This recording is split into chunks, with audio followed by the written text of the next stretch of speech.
Hi, I'm Simon Cade. I'm a freelance filmmaker and the host of the YouTube channel DSLR Guide.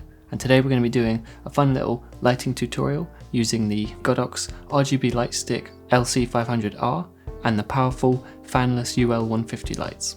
So let's get started. Now, one of the first lighting techniques that it seems like everybody learns is 3-point lighting, where we set up 3 individual light sources to fully illuminate a scene. Let's try it. We'll use the Godox UL150 on a light stand powered by an industry standard V-Lock battery.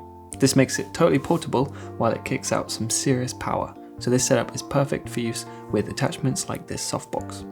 Now here you can see the difference in lighting once it's been softened. The shadows are looking very smooth. Now we can also set up an LC500R on the opposite side as a fill light and dim it down really low so it doesn't overpower the key light. But this isn't really to my taste because I think it removes the beauty of those soft shadows. So let's turn it around and increase the brightness so we can achieve a softer fill light. I think that's looking better. For our backlight, I've got another LC500R which is simply positioned on a C-stand, and so here's our final look. Now this kind of look might work for a TV commercial where we want everything to be pristine and bright, but I haven't personally used this technique for many years because I haven't really seen it on the cinema screen. I'm thinking maybe it's more of a photography technique. If we're pursuing a cinematic look, then I want to create more contrast between the actor and our background so they stand out a little more. Firstly, let's reposition the light so it comes more from the side. This way the light isn't illuminating the background so much, but it still hits our character. We can also add the grid that's included with the softbox, which makes the light far more focused without losing any softness. Now we've got a very dramatic look, so we can choose where we want to add the light back in. I'll start by adding the LC500R, and I'm bouncing it off the back wall to illuminate the background. The benefit here is that it'll also give a subtle backlight and fill light on our character. I'm being careful not to make this light too bright this time, so we can retain some of the contrast between the subject and the background. Finally, I'll set up one more background light with a mini tripod stand to illuminate this area that was looking unnaturally dark. So there we have 2 different approaches to the same shot, and let's dive in to our next setup. So I always like to start by considering the real world motivation of the light. Let's ask, what would illuminate this shot naturally? I think this lamp in the background is a great starting point, so I'm going to set up the first light on the same side as the lamp and adjust the color temperature.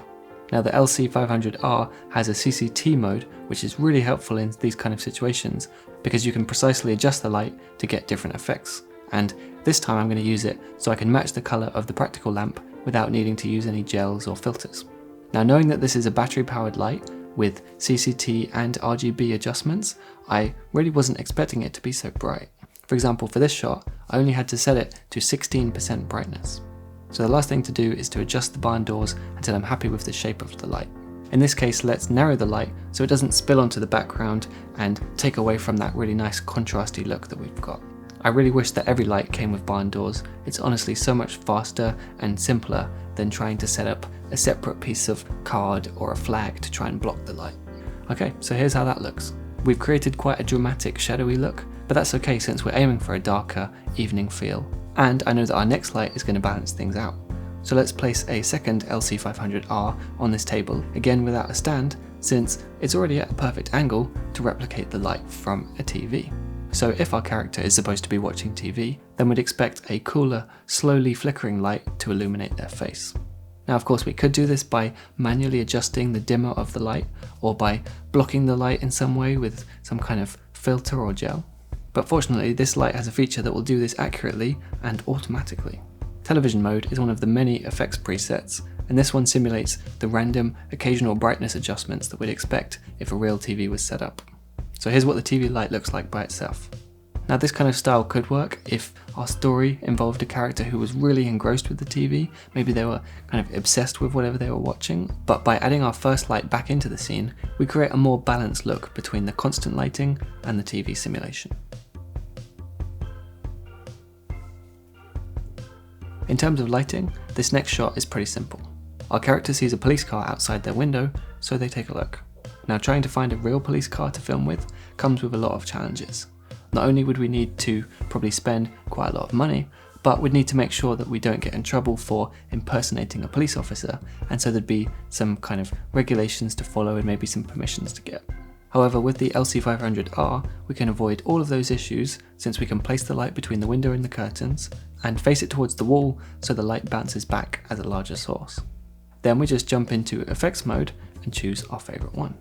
Of course, this effect has its limitations, but if I really needed to see a police car in some of the shots, I could imagine renting a police car just for the smallest amount of time possible, and then I would simply use the Godox LC500R for all of the other shots, you know, the close-ups, the reaction shots, and anything else where we don't need to see the police car in the frame.